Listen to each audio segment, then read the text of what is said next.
nyatanya cuma jadi speaker, kenari yang dipaksa nyanyi setiap hari. Dewi apanya? Kukira Tuhan memberikan kesempatan bagi keluarga kami. Namun rupanya Tuhan sedang mempermainkanku sendirian. Kalian tahu bagaimana rasanya bisa mendengar dalam lingkunganku? Gunjingan tetangga, pecahan teman-teman, bahkan ocehan mereka padaku yang bahkan tak mengerti bagaimana hidupku selama ini. Namanya Diva. Mungkin dulu mamanya pengen nyanyi, tapi nggak bisa kalian. Orangnya tuli, gagu, nggak bisa ngomong. Loh, Diva kok bisa ngomong? Kamu nggak gagu kayak papa mamamu itu, Pak? Loh, Diva kok bisa gini? Diva kok bisa gitu? Diva kok gini? Diva kok gitu? Diva.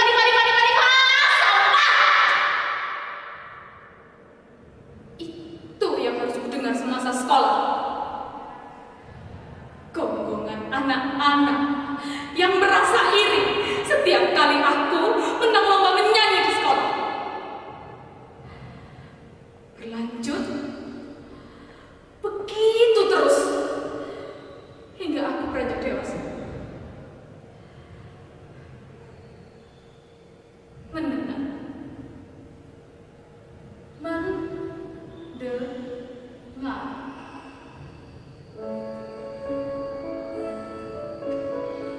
aku ingin mendengar suara mama yang memanggilku dengan penuh kasih sayang, menyanyikanku di dalam pengantar tidur, atau suara bapak yang menasehatiku dikala aku penuh kekeliruan. Sesekali aku ingin mendengar suara mereka. Bagaimana ya kira-kira suara mereka? Apakah seperti cicitan burung di pagi hari? Atau lebih mirip dengungan lepas siang bolong? Aku penasaran. Walaupun begitu, orang tuaku tetap memperlakukanku dengan penuh kasih sayang. Begitu hingga semua berubah total. Perlahan tapi pasti hidupku serasa dijungkir balikan.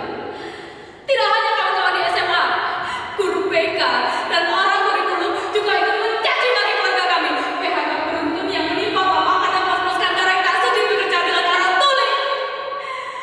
Lengkap sudah. Bahkan kalau aku tak salah ingat, salah satu dari mereka pernah menampar bapak dengan sebotol air mineral.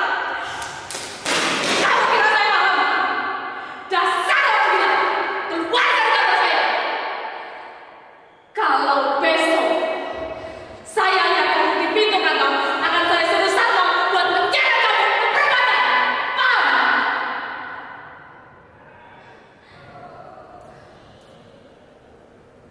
Persetan memang, berani-beraninya. Halo? Oke Bu, oke. Nanti akan saya revisi Bu. Oke Bu, parang.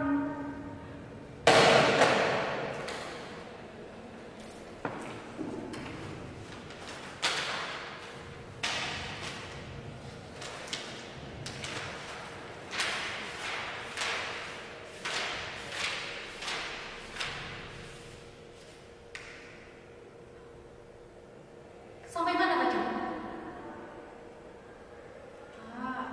Saat aku tidak jadi speaker, bukan berarti aku selamat dari cengiran-cengiran mereka yang terobsesi dengan bapak. Diva, lihat ini. Kamu bisa nggak kayak gini? Kayak gini loh. Bisa nggak? Diva bisa nggak? Bisa nggak? Diva bisa nggak? Kata mereka.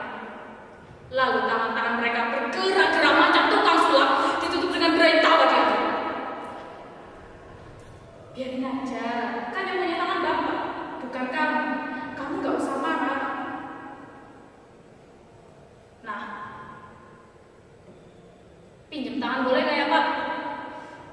Biar mereka tahu rasa. Akan kubanting mereka, lalu kuinjak, lalu kupatahkan jari mereka dan kulatih mereka supaya bisa menari seperti Bapak dan Mama.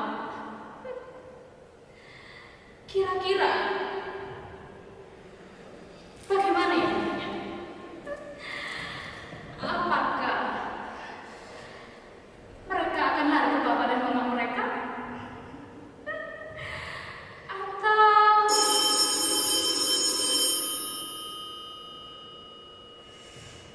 telepon itu berjalan dengan kencang? Aku tidak ingin mengangkatnya. Aku masih ingin bercerita kepada kalian. Hah? Kenapa? Suaranya mengganggu. Baiklah, sebentar. Aku angkat dulu.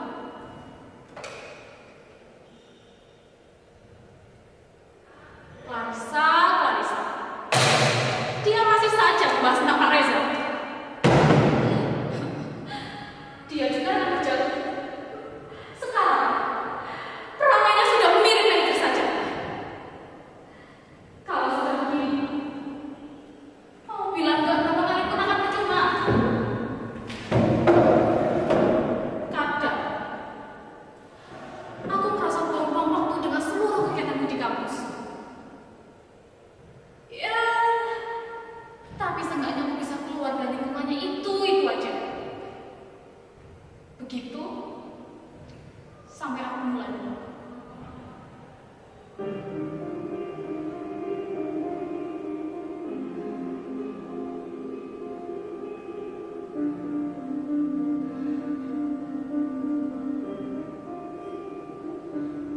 Seperti dihantam palu, kepalaku sakit bukan main. Aku masih mengingat dan tak bisa sekalipun melupakan kejadian itu.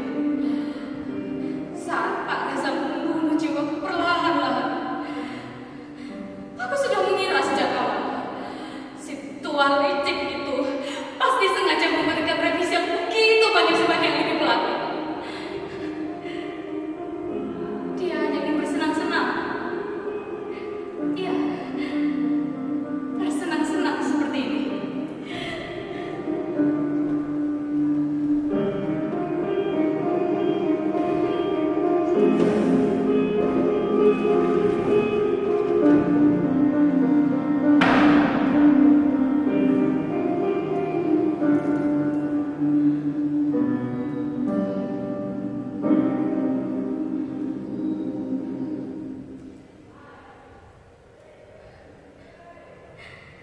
Lihat, ini begitu indah bukan? Karya seni itu tuh dibuat tunggal oleh tangan kanannya. Indah, hingga aku pun tak bisa menghapusnya. Aku tak bisa menghapusnya. Luka ini kudapat seminggu yang lalu. Tepat di mana hari terakhir aku masih menginjakkan kaki di kampus. Atau terakhir kalinya. Hujan datang dengan derasnya, beserta angin yang tidak henti kali ini, yang memaksa aku untuk tetap tinggal di pelataran gazebo kampus sambil mengerjakan proposal acara. Diva, sini nak, masuk. Dingin loh, nanti kamu sakit.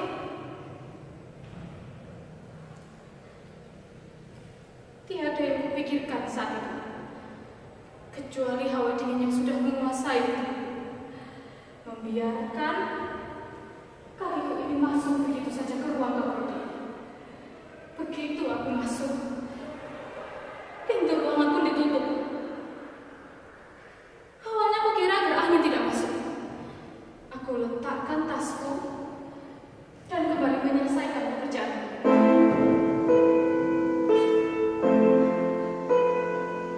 Aku tak menaruh prasangka sedikit pun saat itu. Hingga jembatinya menyentuh pundak.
Sungguh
benar-benar menderita.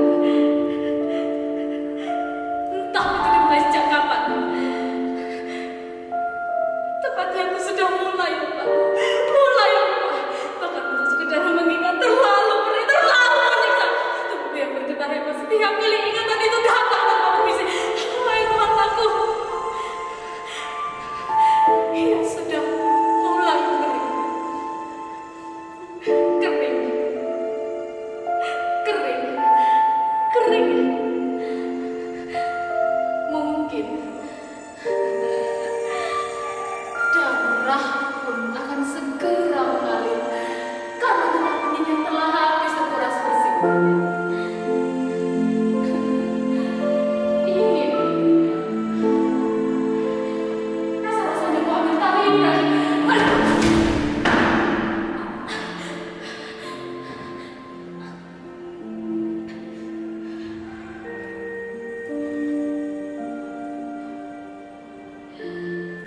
Tali tambang yang dipilih-pilih telah terurai. Ini yang akan menjadi saksi hidupku. Hidupku yang berputar-putar lagi.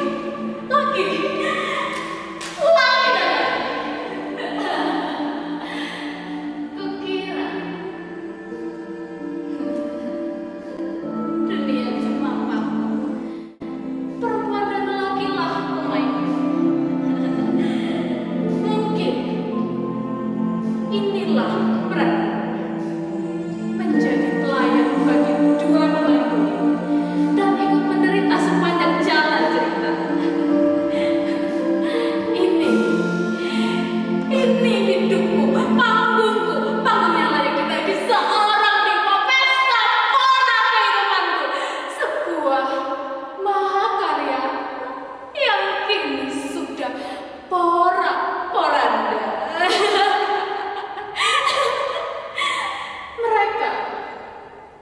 Mereka mungkin lupa bahwa yang tidak nampak dalam sebuah pesta pora adalah kesepian semata. Selalu ada yang dikorbankan dalam sebuah keegoisan, termasuk bahagia. Bagianku hanya menderita saja. Kurasa ini tidak adil, Tuhan. Jadi begini, bagaimana kalau tukar hidupku ini menjadi kegelapan? Aku juga ingin hidup berkelap-kelip, walaupun mungkin palsu. Pada akhirnya, apalah hidup ini kalau bukan untuk berpesta? Di tengah balada pemain-pemain yang hancur, tiada alasan untuk tidak berpesta. 24 jam pulang. Setidaknya, biarkanlah aku untuk tersenyum, untuk merasakan sepi terakhir kali. Sebelum aku harus kembali ke panggung ini esok hari. Sampai jumpa kehidupan, Diva pamit.